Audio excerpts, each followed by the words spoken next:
What up, beautiful people? What's going on? It's Joe, it's your boy Joe, and I'm here today with something a little different. I'm going to attempt to show you how I might attempt to practice a very, very, very hard part for the violin. And hopefully by the end of the video it goes well.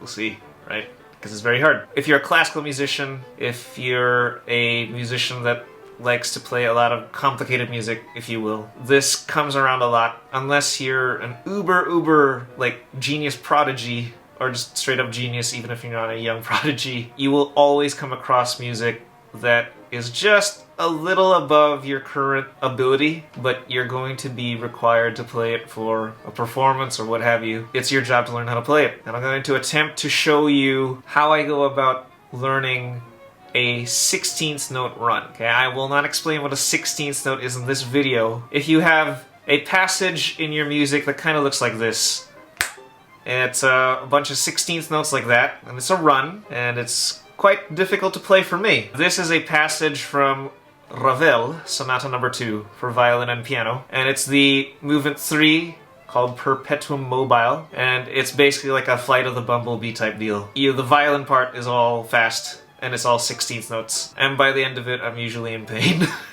Now, I've been practicing this piece. This is not the first time I've played this passage, but I still struggle with it, and I feel very insecure still when I get to this part of the piece. And so I'm going to attempt to show you the different practice methods that have come to mind for me over the years. So this is how I break down a run that is a bunch of 16th notes just like this. Real quick disclaimer, that little repeat symbol in the third measure basically means repeat the measure before note per note. So I would be repeating the notes in the second measure of this entire passage for that third measure. So slow, the passage sounds like this.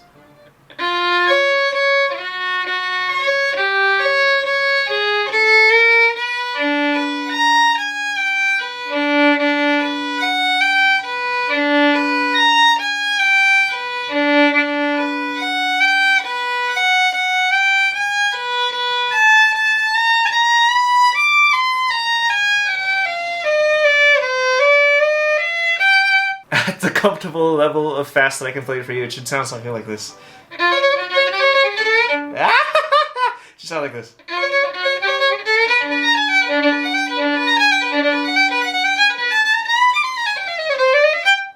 The first measure always throws me off, okay?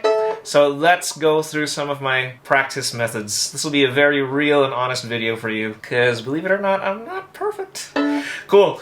Alright, I will attempt to play two kinds of rhythms throughout the entire passage. The goal now is to think of this in groups of 2 notes. Okay, so we take the first group of 2, and then the next pair, next pair, next pair. So the first rhythm is if I turn the first note in the pair into a dotted 8th note, followed by a 16th. Obviously way slowed down. So that rhythm slowed down would sound like this. Ba ba ba ba ba ba ba ba ba ba ba ba ba ba. The second rhythm would be the opposite of that. It would be a 16th note followed by a dotted 8th note. Ba ba ba ba ba ba ba ba ba ba ba ba. The first rhythm, the first note in every pair is the longer note, and then the opposite of that would be we take the pairs and then we do the reverse. We make the first note the short one and the second note the longer one. So let's do the first one that I mentioned. Pairs of 16ths. First note is longer than the second note in every pair.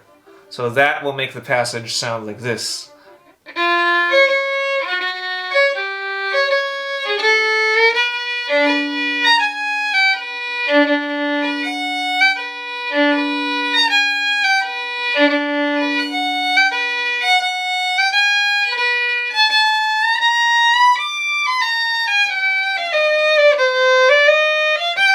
That's the slow version of that rhythm exercise. Already I'm feeling my weaknesses where I might rush notes. This is the point of doing rhythms like this. And it's revealing the micro movements with my arm and my left hand fingers that still feel insecure that I need to get under control. So we'll keep doing this a bunch of times slow, and then we'll get faster over time.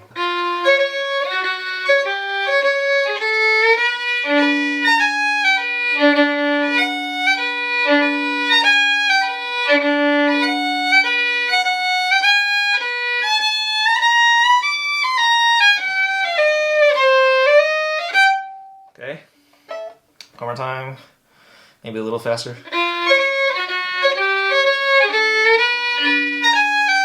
Ah.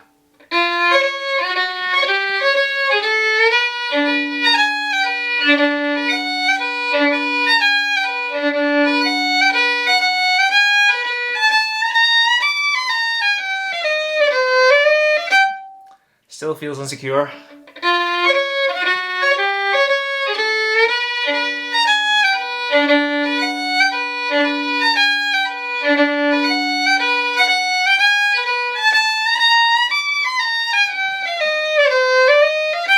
Now I'm gonna try the reverse rhythm. Instead of da da da da da da da da da da da da da, it'll now be pa pa pa pa pa pa pa pa pa pa pa pa pa pa pa.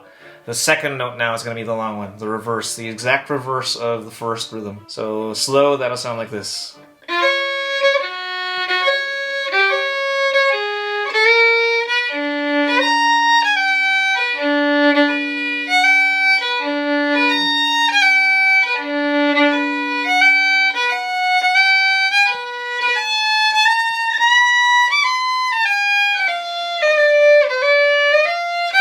One more time.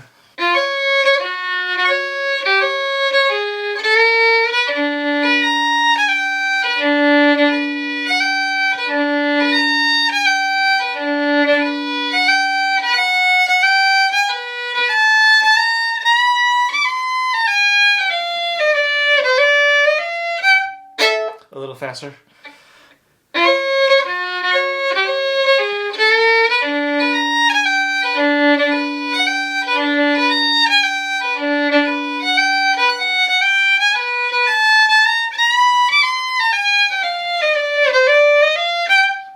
Okay, maybe I'm gonna push a little.